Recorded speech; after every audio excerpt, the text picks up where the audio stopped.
I guess I should start by saying this. I wasn't always the kind of person who crossed lines. Or at least, that's what I told myself back then. My name's William. I'm not using my real last name for obvious reasons, but if you're reading this, you probably don't care about that anyway. You're here for the story. Fair enough. This happened about 4 years ago, when I was living with my then partner, Claire. We weren't in a great place. Not the kind of we argue sometimes situation, but the slow, suffocating kind where silence does more damage than shouting ever could. I had my suspicions about her, about us, about things she wasn't saying. You know that gut feeling? The one that keeps you awake at 2 a.m. replaying conversations? Yeah, that. At first, it was small things. She'd take calls in another room. She started locking her phone. Nothing concrete, nothing I could point to and say, there. That's it. Just enough to make me feel like I was losing my grip on reality. And that's where it started, the moment I decided that not knowing was worse than doing something I couldn't take back. I didn't plan a crime that night. I just listened. And that was the first mistake. After that first night, I told myself it was a one-time thing. Just curiosity, just reassurance. I wish that had been true. Claire never found out I'd stood outside the bedroom door, barely breathing, trying to piece together half a conversation through the wall. I didn't even hear anything incriminating, just fragments, pauses, a tone in her voice that felt different. Softer. Careful. It should have been nothing. But to me, it was everything. That's the problem with doubt. It fills in the blanks however it wants. Over the next few days, I started noticing patterns. She'd step out onto the balcony around the same time every evening. Always with her phone. Always closing the door behind her. I began timing it without meaning to. 7 minutes? 10, sometimes 12. I started positioning myself closer. Kitchen at first. Then the hallway. Eventually, right by the balcony door, pretending to scroll through my phone while straining to hear anything useful. I told myself I deserved to know the truth. What I didn't admit, what I couldn't admit, was that I was already enjoying it. By the end of that week, I wasn't just accidentally nearby. I was planning my evenings around those calls. I started picking up on little details. The way she'd lower her voice at certain moments. The pauses where she'd listen, then smile, actually smile, in a way I hadn't seen directed at me in months. I couldn't hear the other person, not clearly, but I didn't need to. My brain did the rest, filling in every silence with something worse. That's when I crossed the line from passive to deliberate. I began testing things. Running the tap in the kitchen to mask my movement. Adjusting where I stood so the door frame carried sound better. I even looked up how voices travel through glass and narrow gaps, like I was studying for something. And yeah, I knew how insane that sounds. But in my head, I wasn't the bad guy. I was the one being lied to. The one left in the dark. If anything, I convinced myself this was balance. That I was just correcting it. It didn't happen all at once. No dramatic, I'm going to do something terrible moment. Just a slow shift in thinking, like a dial being turned one notch at a time. I remember the exact night the thought first showed up. Claire had gone out to meet a friend, at least that's what she said. I was alone in the apartment, pacing, replaying every call I'd half heard, every smile I wasn't part of. And then it hit me, why am I settling for fragments? If I really wanted the truth, there were ways. I wish I could say I shut that idea down immediately. That I recognized it for what it was and walked away. But I didn't. I sat with it.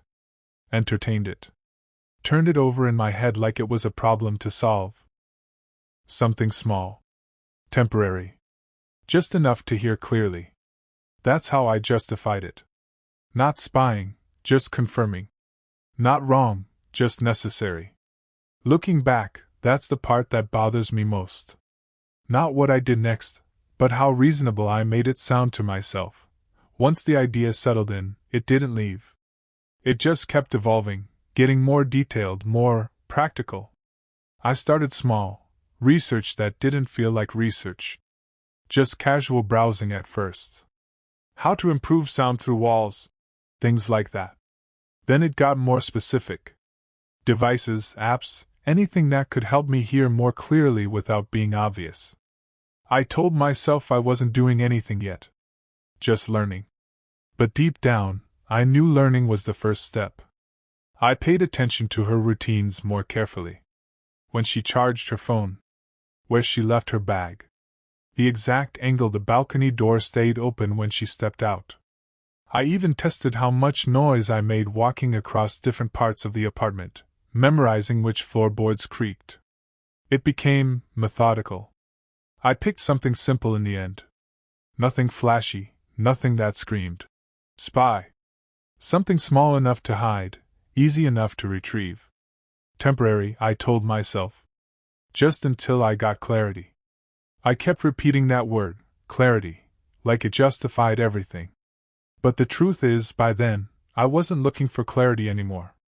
I was looking for proof of something I'd already decided was real.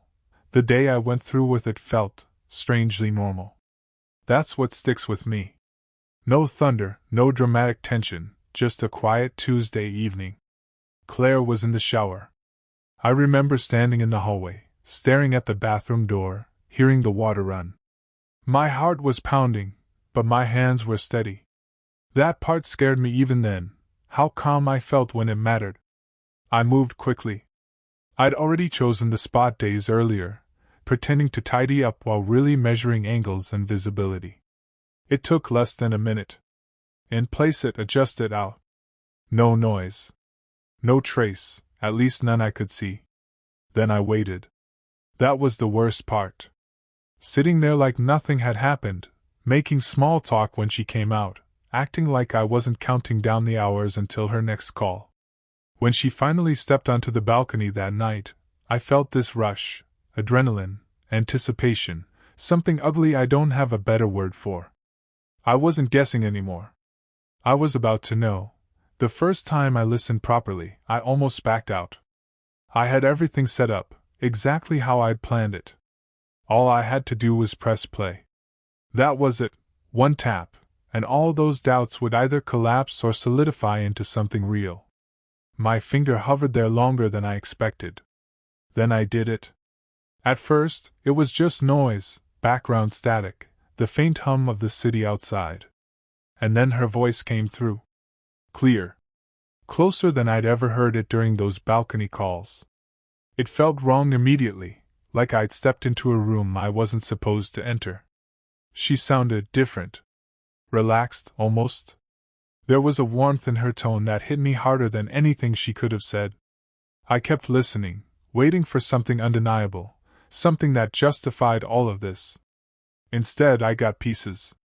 Laughter. Pauses. A softness that didn't belong to me anymore. And somehow, that was worse. Because now it wasn't just suspicion. It was real, and I was right there, hearing it unfold, without her ever knowing I was on the other side of it. I kept listening long after I should have stopped. At some point, the adrenaline faded and something colder took over. Focus, maybe? Obsession. I started replaying parts, analyzing tone, pauses, the way she chose her words. I wasn't even hearing the conversation anymore. I was dissecting it. And then I caught something that didn't fit the story I'd built in my head. She mentioned my name. Not casually. Not as an excuse or a cover. It was concerned. Careful. She was talking about me like I was fragile, like she didn't know how to reach me anymore. There was no flirtation in her voice, no secrecy in the way I'd imagined. Just distance. Sadness. I remember pausing the audio and just sitting there. Because if this wasn't what I thought it was, then what had I been doing? I told myself to keep listening, to make sure. But now every word felt different. Less like evidence, more like context I'd refused to see before. And for the first time since this started, I felt something crack, not in her story, but in mine. I wish I could say I stopped right there. That hearing her talk about me like that snapped me out of it completely. It didn't. Instead, I doubled down, but in a different way.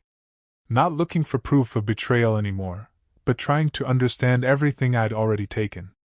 I listened to older recordings again, this time without that edge of suspicion guiding me. And the more I listened, the worse it got. There was no secret relationship. No hidden life. The person on the other end was a friend, someone she trusted enough to admit she felt stuck, that she didn't recognize who we'd become. She talked about my distance, my mood swings, the way I'd started watching her like I was waiting for something to go wrong. That part hit harder than anything else. Because she wasn't wrong. I started noticing things in her voice I'd ignored before: hesitation, exhaustion, even guilt. Not for cheating, but for staying. For not knowing how to fix something that was quietly falling apart. And suddenly, I wasn't the one uncovering the truth. I was the reason it sounded the way it did. There's a very specific kind of dread that sets in when you can't blame anyone else anymore. I sat there, headphones on, listening to her try to make sense of me, my behavior, my distance, the tension I thought I was hiding so well. She described it like living with someone who was always waiting for a confession that didn't exist. That line stuck with me. Because it was true.